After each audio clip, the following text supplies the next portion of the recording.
회사를 다니다 보면 이런저런 스트레스에 해소법들을 찾고는 하는데 저에게는 이곳의 속 시원한 스토리들이 해소법 중 하나이네요.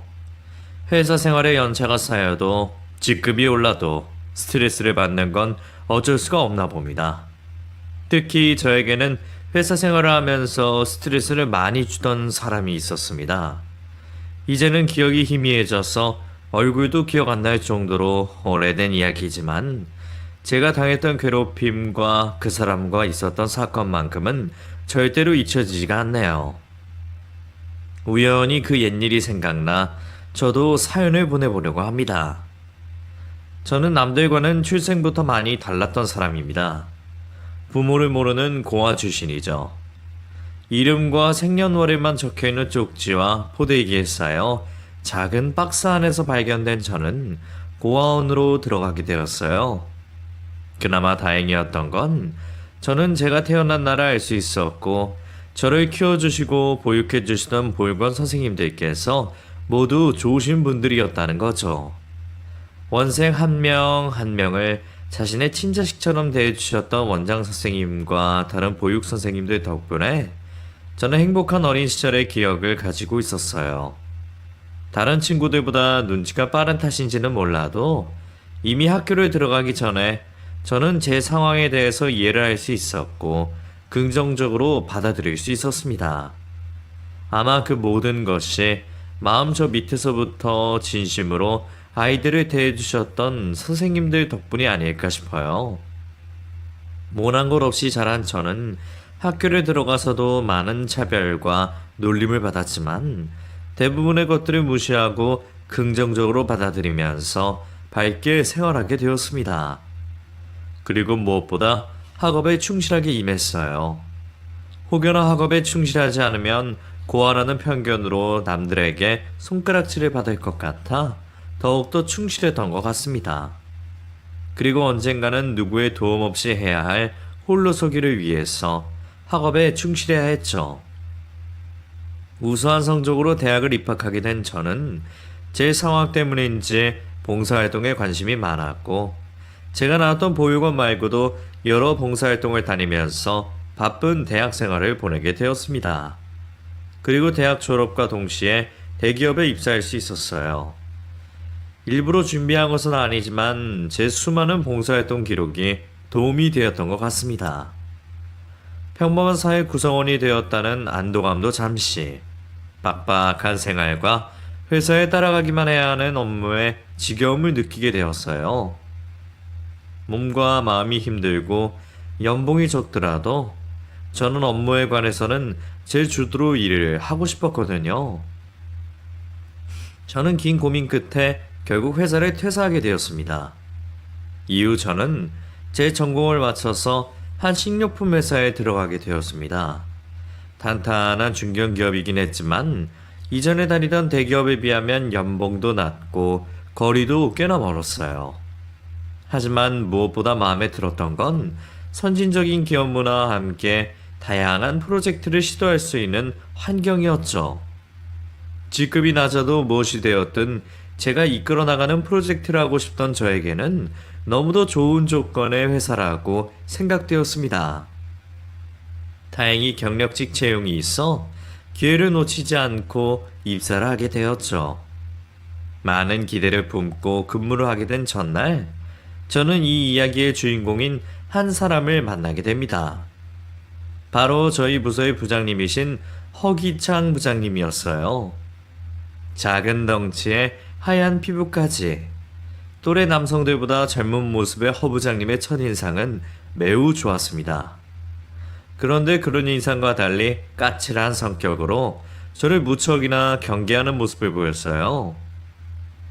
동료들과 인사를 마치고 과장님께 회의실에서 업무에 관해서 설명을 받게 되었는데 굳이 부장님께서 따라 들어오시더군요. 그때까지는 단순히 새로 들어온 부하 직원에 대한 관심으로 생각했습니다. 그런데 아니더군요. 그래도 바로 이해하는 것 같아서 다행이네. 좋은 대학의 전공 분야이기도 하고 대기업 출신이라서 그런가? 최 대리 때문에 앞으로 내가 좀 편해지겠어. 과찬이십니다. 지도가 계속 필요할 텐데요. 이 부장, 아무리 첫날이라고 해도 굳이 칭찬할 필요 있어? 요즘 사람들 예상한 칭찬을 고지고대로 받아들인다니까. 지금 저 정도의 신입도 하겠구만. 오히려 내가 보기에는 영 수상한데. 진짜 대학이랑 그 회사 나온 거 맞아? 허위 자식 기입한 거 아니야? 허 부장님 장난이 너무 심하세요. 최 대리, 허 부장님 말씀은 저렇게 하셔도 좋으신 분이니까 너무 위축되지 않아도 돼. 네 부장, 내가 지금 장난 같아? 회사 생활에 장난이 어디 있어? 최한석 대리라고 했나? 어쨌든 내가 계속 지켜볼 테니 긴장하고 있고, 어찌되었든 그만두기 전까지는 회사 생활 잘 해봅시다. 회사 첫날 실수를 하거나 밉보일 행동도 하지 않았기에 단순히 까칠한 상사로 생각했습니다. 제 일만 잘한다면 부딪힘 없이 잘 지낼 수 있을 거라 생각했죠. 그런데 제 착각이었는지 허 부장님은 유독 저만 가지고 까칠하게 굴었죠. 최 대리, 좀 와봐. 이거 보고서 양식이 왜 있다고야? 네? 저는 이전에 있던 그대로 알려주신 대로 한 보고서입니다만.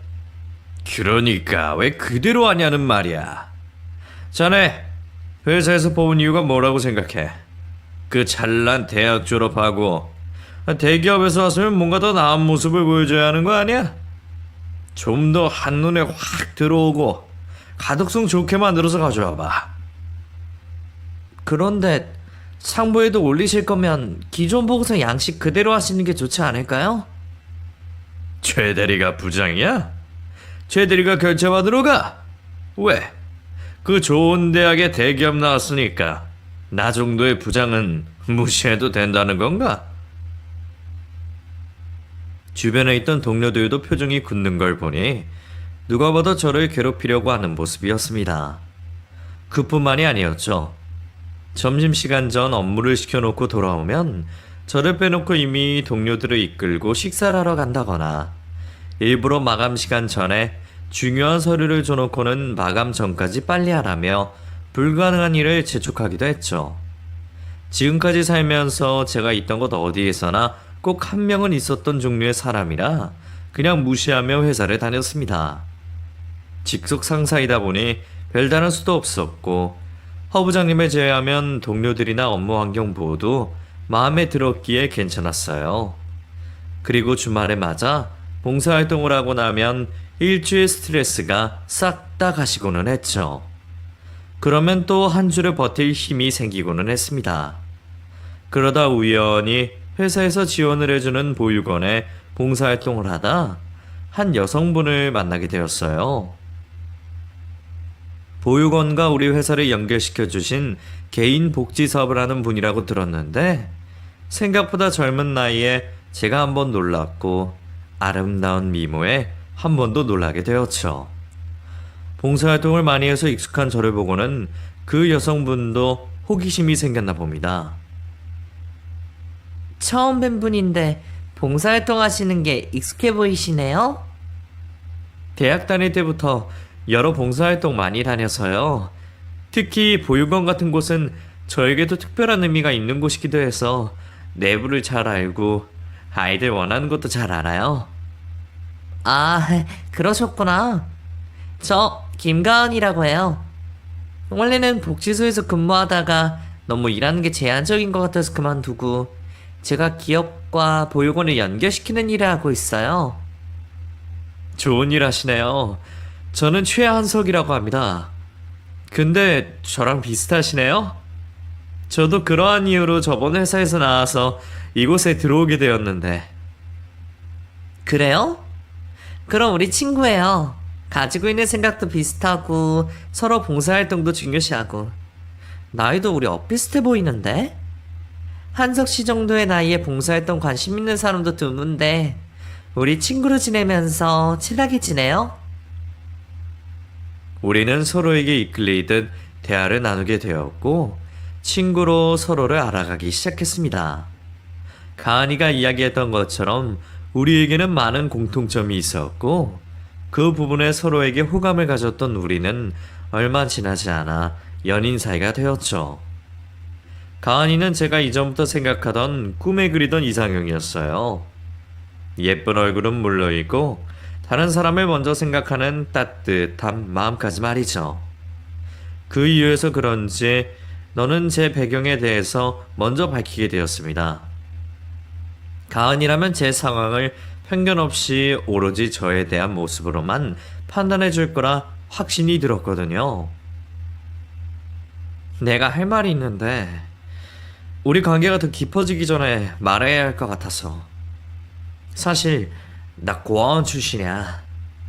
아직까지 부모님과는 연락이 되지 않고 연인 관계 이런 것들도 중요할 것 같아서 미리 말하는 거야. 그래서 봉사활동에 더 열정적으로 참여했구나? 근데 내가 그런 거 정도 이해 못할 것 같이 느껴졌어? 그런 거 말하는데 왜 부담을 가지고 그래?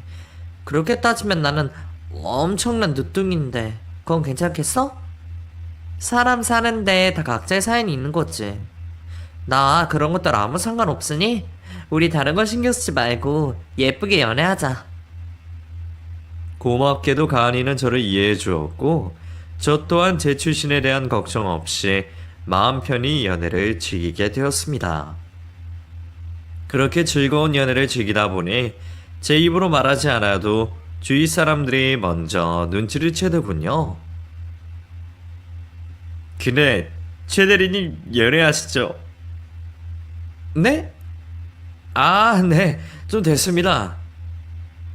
어쩐지 확실히 사랑하는 사람 얼굴이다 했어요. 그리고 뭔가 모르게 처음 오셨을 때랑 많이 달라졌어요. 세련되어졌다고 해야 하나? 여자친구가 엄마처럼 이것저것 많이 챙겨주네요. 그래서 그런가 봐요. 좋으시겠다. 하지만 그런 저를 보고 유달리 더 싫어하는 한 사람이 있었습니다.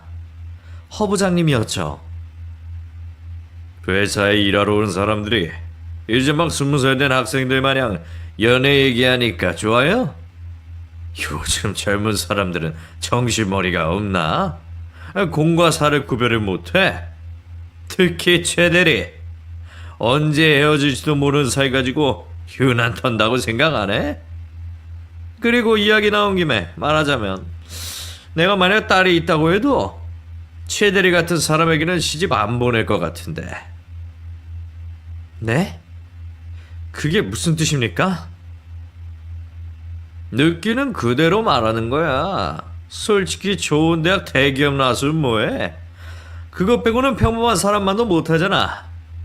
특히 배경이 결혼을 누가 사람 보고 하나? 아니, 사람을 보더라도 배경이 중요하지.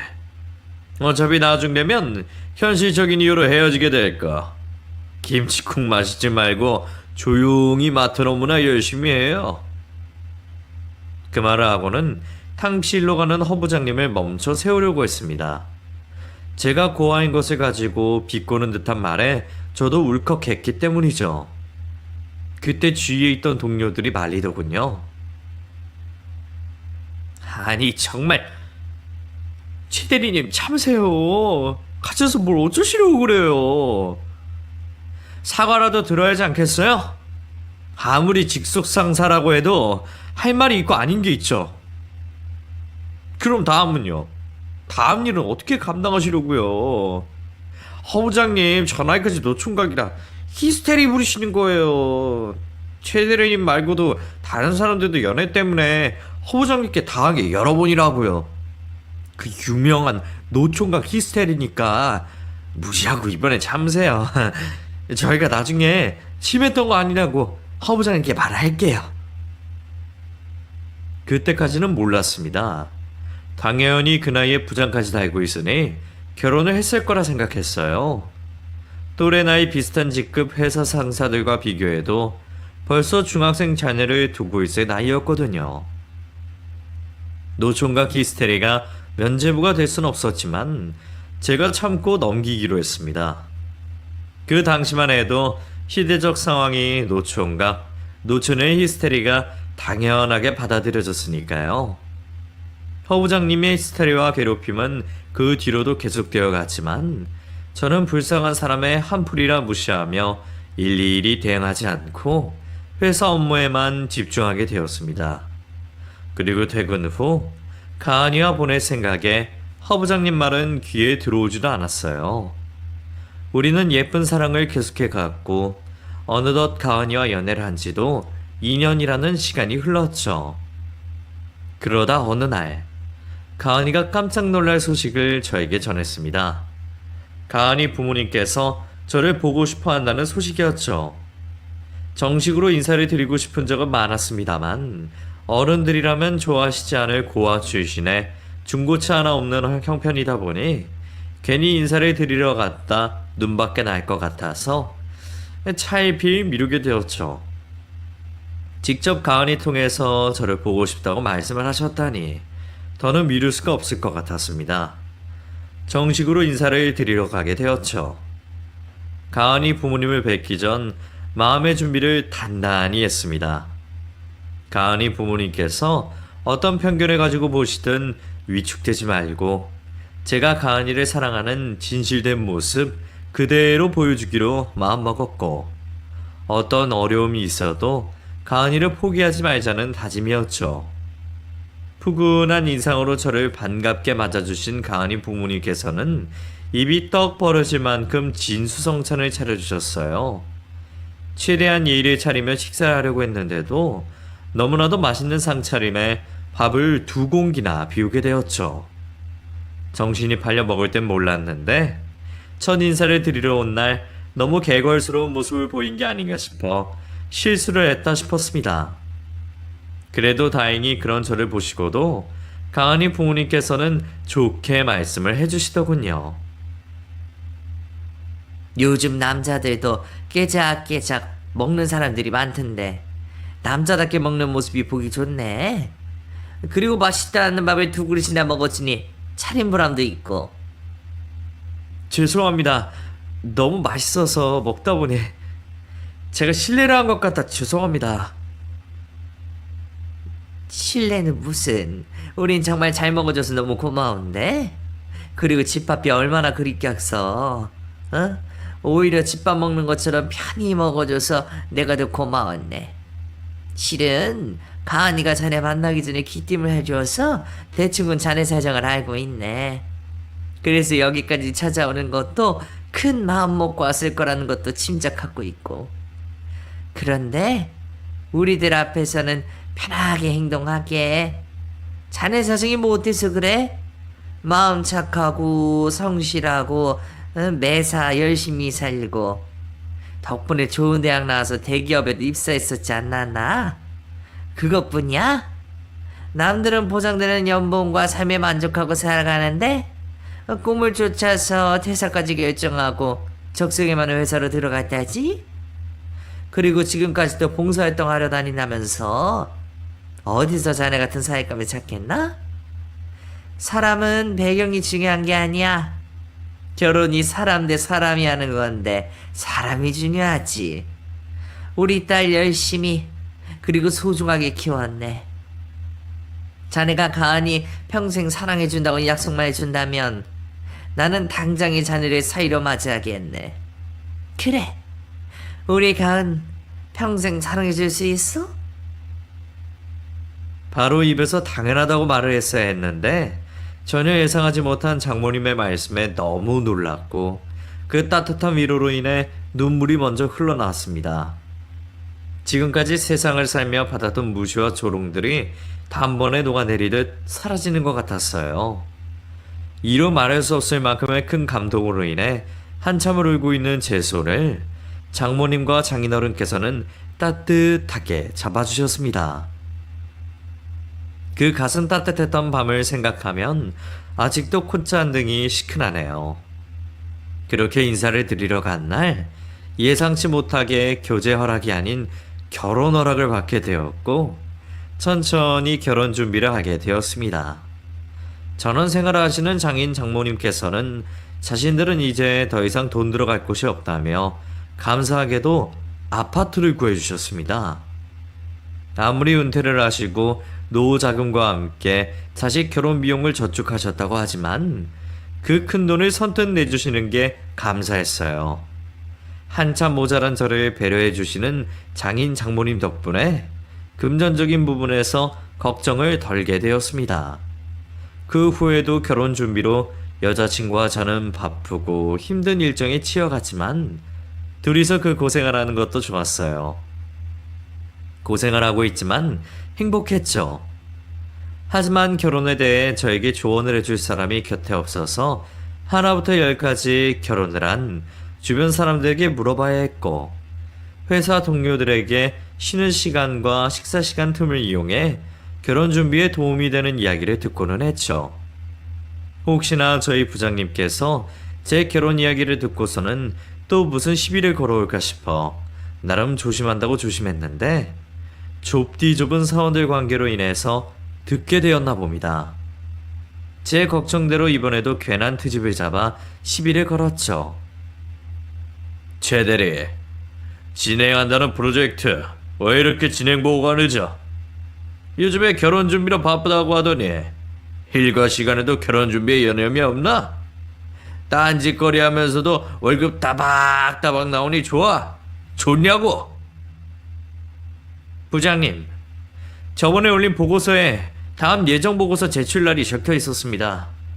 변화값에 대한 데이터가 확인되려면 시간이 필요하다는 이유도 적혀 있고요. 그리고 일과 시간 중에는 절대로 사적인 일을 하지 않으니까 괜한 추측성 오해는 안 해주셨으면 합니다. 아, 맞다. 우리 잘난 최대리였지? 내가 잘못했어.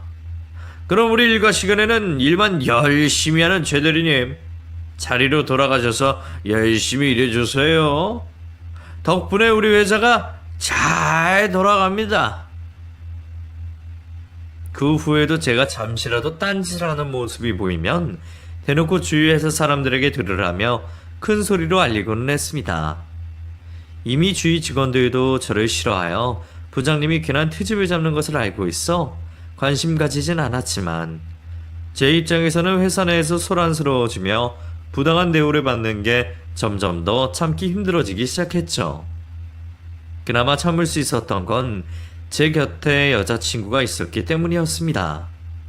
아름다운 여자친구가 곧 제 아내가 되어 함께 가정을 꾸린다고 생각하니 이 정도의 괴롭힘이야 견디어내자는 생각이 들더군요. 그래서 저도 부장님이 저에게 하는 대우를 최대한 무시하면서 지냈습니다. 그런데 제 결혼 때문인지 부장님은 더 유치하게 굴었죠.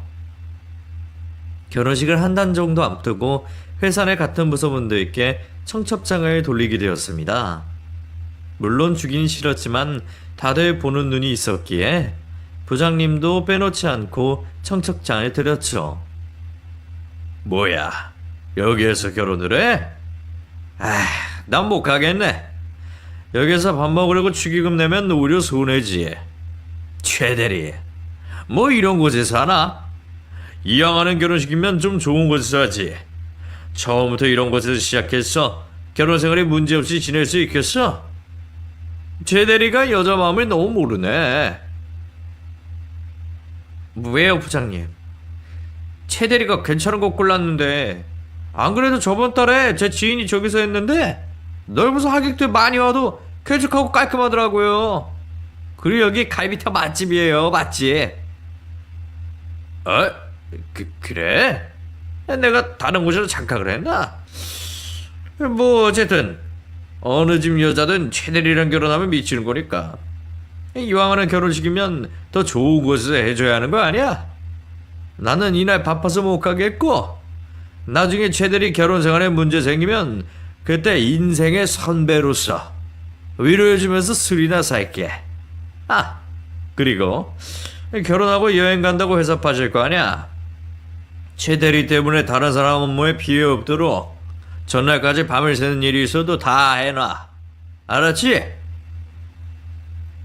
좀스러운 부장님 모습에 다른 사원들마저 제 표정을 살피고 있었고 저 때문에 다른 동료들의 분위기마저 망치기 싫어 애써 웃으며 넘어가게 되었습니다. 그래도 부장님이 사라지고 다들 저를 위로해 주려고 하는 부장님 뒷담화에 마음이 조금 풀리긴 했었죠. 며칠 후 결혼식 기념으로 하는 술자리에서도 허 부장님은 굳이 끼어서는 축하주, 벌주라며 괜히 저를 괴롭히더군요. 물론 저보다 먼저 고주망태가 되어서 자리를 일찍이 떠나 다행히 다른 동료들과 즐거운 시간을 보낼 순 있었습니다. 어느덧 결혼식 날이 밝았고 제 인생에 있어 절대로 잊을 수 없는 날을 맞이하게 되었습니다. 혼주석에는 저를 낳아주신 부모님을 대신하여 보육원 원장 선생님 네 분들께서 계셔주셨고, 아내는 저희 부모님이라고 당당히 말할 수 있는 아버님의 손을 붙잡고 저에게 와주었습니다. 그리고 우리는 서로에게 영원할 거라는 성혼 선언문부터 혼인 서약서를 거쳐 진정한 부부임을 수많은 하객들 축복 속에서 공표하게 되었습니다. 그 순간이 제가 다시 태어나 제2의 인생을 맞이하게 되는 반환점이 되었어요. 더는 심적으로나 법적으로 더 이상 혼자가 아니었고, 이제는 저 또한 누군가의 남편으로 사이로서 살아가야 한다는 기분 좋은 책임감도 느낄 수 있었죠. 행복한 결혼식을 마치고 꿈같은 신혼여행에 돌아오게 된 저는 아내와의 헤어짐을 아쉬워하며 다시 회사로 출근하게 되었습니다. 너무 긴 행복에 빠져 있어서 그랬는지 몰라도 불쾌한 그 존재를 깜빡하고 있었어요. 바로 부장님이었죠. 제가 신혼여행을 마치고 회사로 돌아오자 마치 먹잇감을 기다렸다는 듯이 소름 돋게 웃으며 저를 반기더군요. 저뿐만이 아니라 주변 동료들 모두 그 모습에 놀라긴 마찬가지였습니다. 제가 없는 동안 부장님이 힘없이 지냈다는 말을 듣자 또 꽤나 귀찮아지겠다 싶더군요. 아니나 다를까 점심시간이 되자마자 곧장 비아냥거리기 시작했습니다. 최 대리는 웬 밥을 그렇게 깨작깨작 먹나? 왜? 벌써 결혼 생활이 생각처럼 쉽지가 않아? 정말 이러다 금방 내가 말한 것처럼 결혼 생활에 문제 생기는 거 아니야? 치답지 않는 소린 기본이었고, 일부러 퇴근 시간만 기다리고 있는 저를 야근을 시키며 골탕 먹이기도 했습니다. 자, 그럼 모두들 퇴근하자고. 아, 최대리, 내가 달라고 한 서류 왜 아직도 안 주나? 네? 오늘 저한테 어떠한 서류도 주신 적이 없습니다. 아, 맞다. 내가 깜빡했네. 이거 내일 회의 시간 전까지 해야 하는 서류인데 어쩔 수가 없겠는데.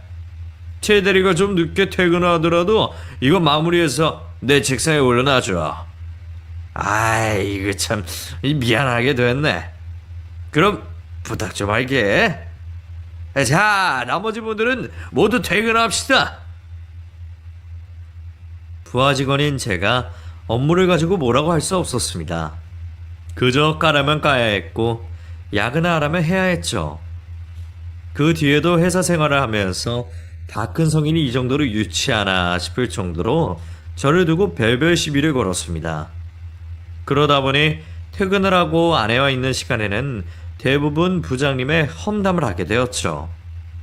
굳이 제가 말을 하지 않으려고 해도 아내가 먼저 오늘은 무슨 일이 있었냐며 꼭 물어보더군요. 뭐야? 당신은 오늘은 일찍 왔네? 오늘은 뭘로 괴롭혔길래 일찍 보내준 거야? 아, 오늘은 내가 안 해도 될걸. 하루 종일 시켜서 기분이 좋았나 봐. 협력사 제품들 옮겨야 한다고 나 혼자 데려가더라고. 근데 나 혼자 감당할 수 있는 양이 아니야.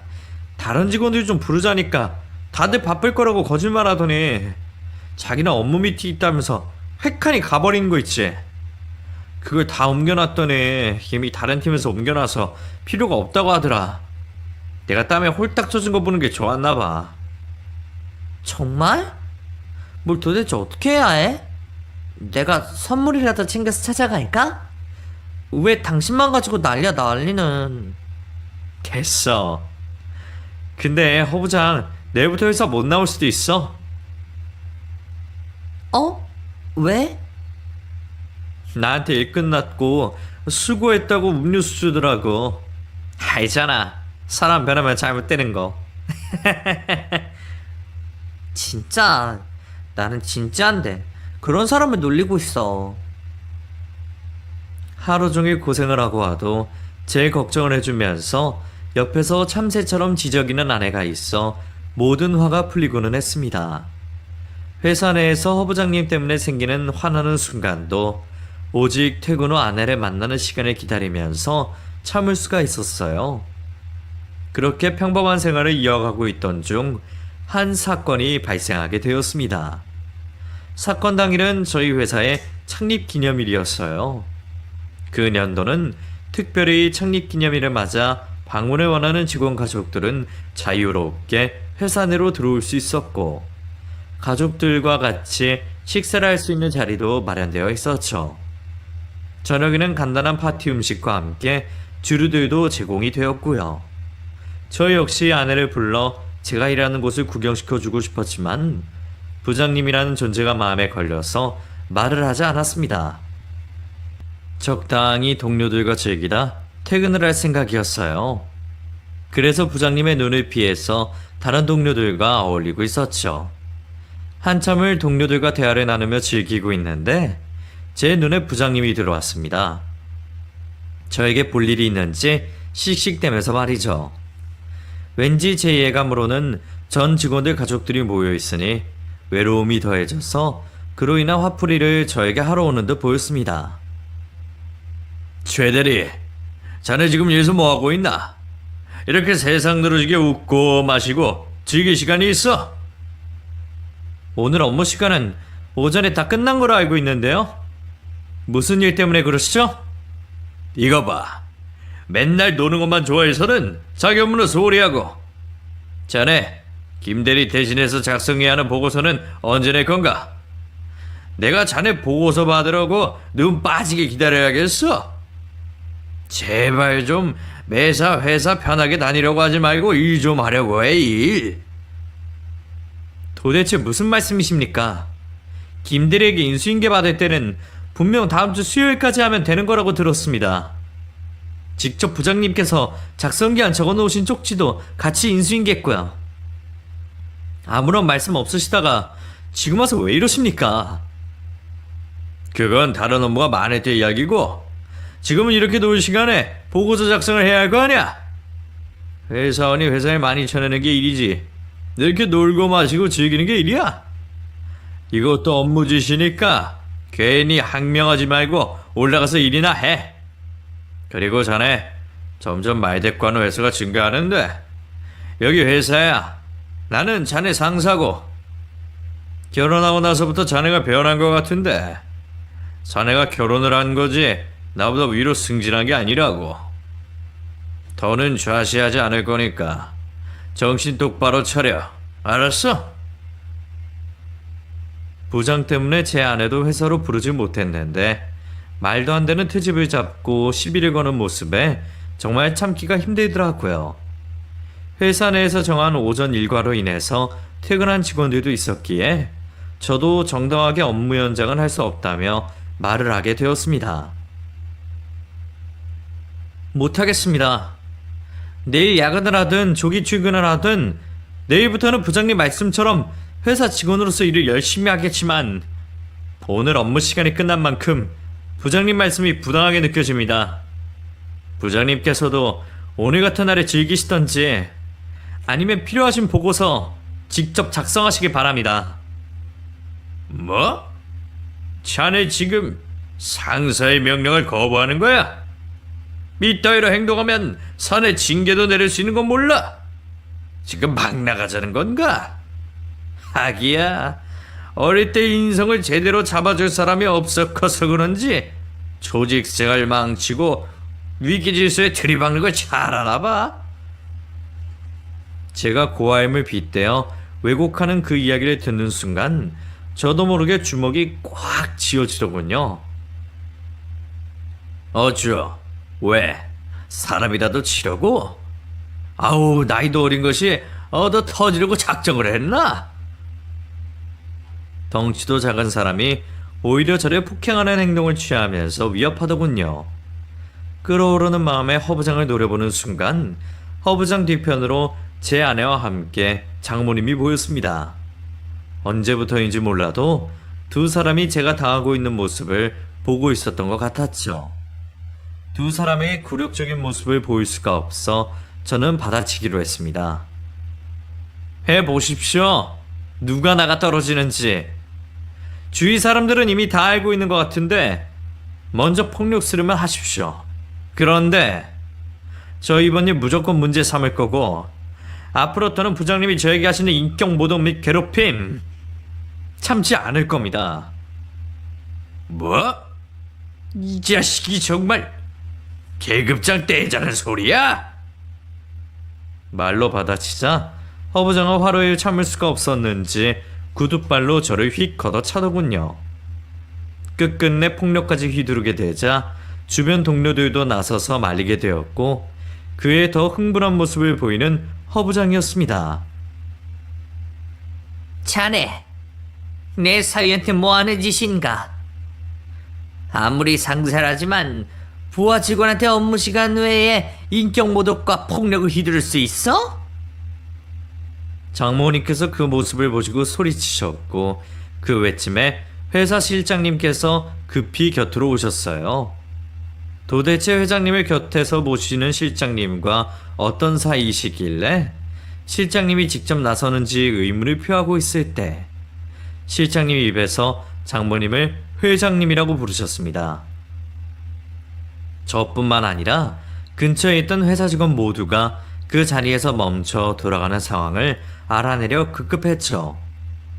실장님의 중재로 저와 허부장은 서로 떨어지게 되었고 가족들 곁으로 돌아가게 되었습니다. 저는 아내와 장모님 곁으로 가 무슨 상황이 벌어지고 있는지 물어보게 되었죠. 그리고 놀라운 사실을 알게 되었습니다. 저희 장모님께서 이 회사의 초대 회장님이었어요. 물론 초대 회장님께서 여성이라는 것도 알고 있었고 동상과 사진도 걸려 있었지만 젊은 시절의 모습으로 제가 눈치를 채지 못했었나 봅니다. 하기야 평범하신 우리 장모님을 애초에 회장님이라고 생각한 적이 없으니 설령 현재 얼굴이었다고 해도 알아보지 못했을 것 같아요. 어린 시절 가난한 형편 때문에 제대로 된 교육을 받을 수 없으시던 장모님께서는 부모님을 도와 시장에서 일을 도우셨다고 합니다. 학교를 다니지 않아도 셈은 누구보다 빠르셨던 장모님께서는 먼 곳까지 나가셔서 물건을 가지고 와 떼다 파셨다고 해요. 어떻게 보면 그게 첫 사업이셨던 거죠. 수요와 공급이라는 기본적인 사업 구조에 홀로서 눈을 뜨신 장모님께서는 더 많은 물건과 제품들을 구하기 위해 직접 발로 뛰시면서 점차 거래하는 지역을 넓히셨고 상사와 비슷한 식료품점 가게를 차리셨던 거죠.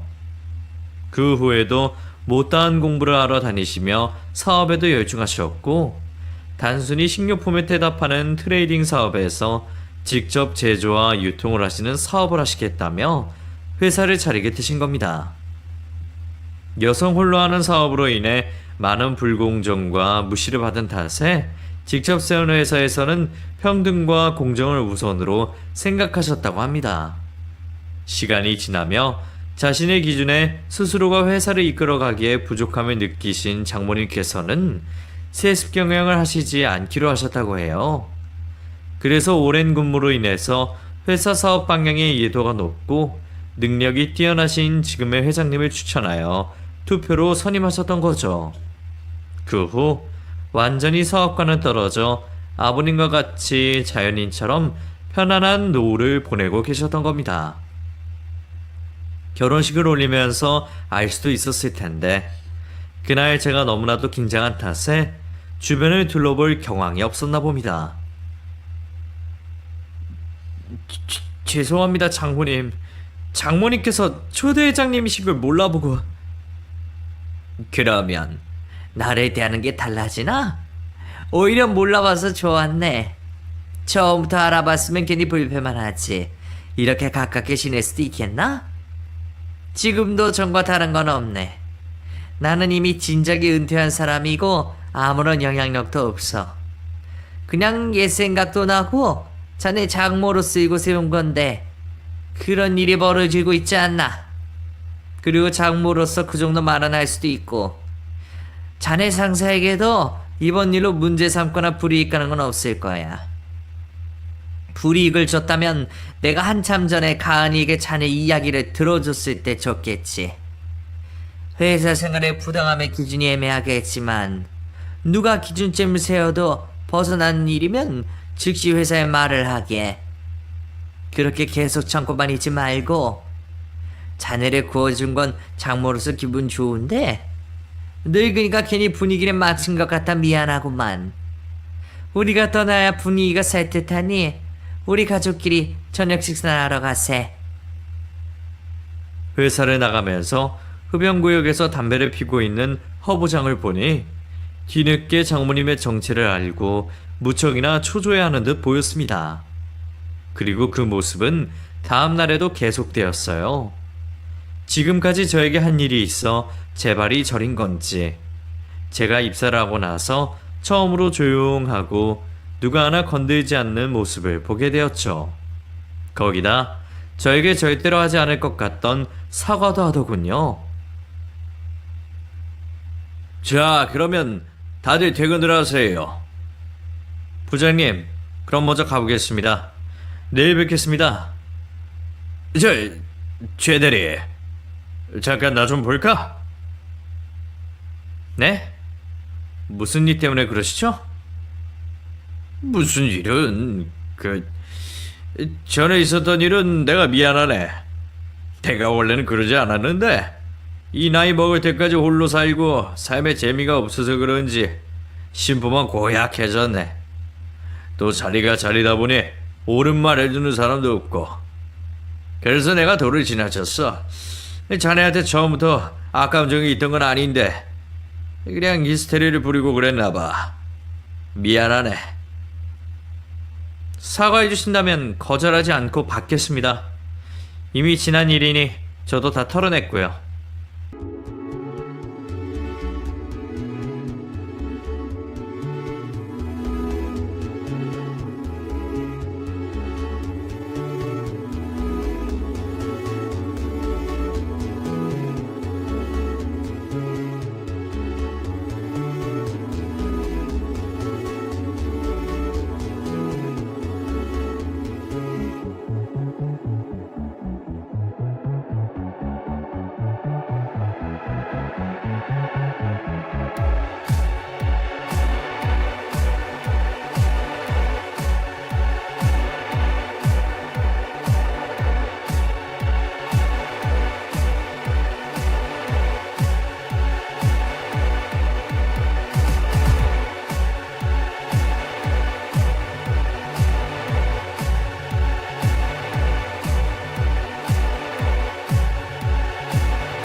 저도 잘못한 부분이 있을 텐데 너그럽게 용서해 주세요.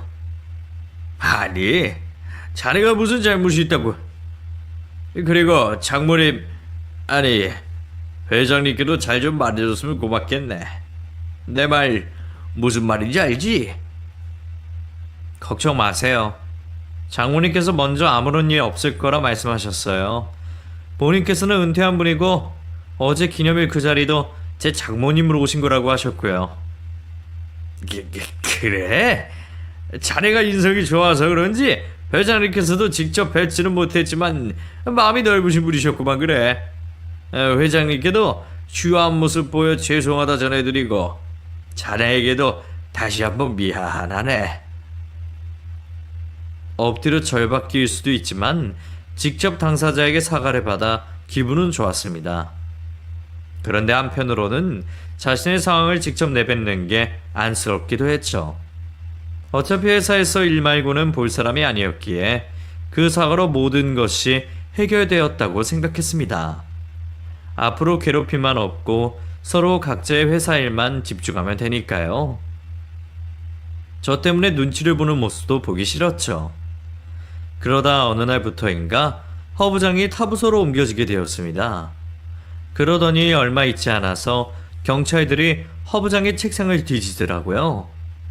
직원들에게 들어서 알게 되었는데 못된 짓을 한 게 저를 괴롭힌 것 맛이 아니더군요. 회사 법인카드를 개인 용도로 사용했고 협력업체에게 협박을 하여 뇌물까지 요구해서 받았더군요. 회사에 해고를 당하는 것은 당연했고 범죄 여부가 확실해지면서 형사처벌을 받았다고 들었습니다. 거기다 회사 측에서 민사소송도 들어가게 되었죠. 회사 상사분들과 다른 업체들에게 듣기로는 이미 기업 블랙리스트에 올라가 있어서 취직이 힘들 거라는 이야기를 듣게 되었습니다. 처음부터 몹쓸 사람이라는 걸 알았지만 제 생각보다 더 이하의 사람이었습니다. 저에게 사과를 하면서 말했던 지난 행동들도 노총각 스트레스 때문이 아니라 애초에 본성이 글러먹었기 때문이겠죠. 그 후로 허 부장의 소식을 들을 수가 없었고 저는 평범한 회사원으로서 삶을 이어갔습니다. 지금은 제가 허 부장보다 더 연차가 높아져 있네요. 이번 이야기를 하면서 저는 혹시 그간 회사 생활을 하며 동료들과 부하 직원들에게 실수는 하지 않았는지 또 한번 돌아보게 됩니다. 그리고 지금은 돌아가신 장모님을 떠올리면서 부족했던 사이를 예뻐해 주셨던 걸 다시 한번 더 감사하게 생각하고 있습니다. 그 일로 제 인생이 드라마틱하게 변하진 않았지만 저 스스로 교훈 한 가지를 얻은 것이 있습니다.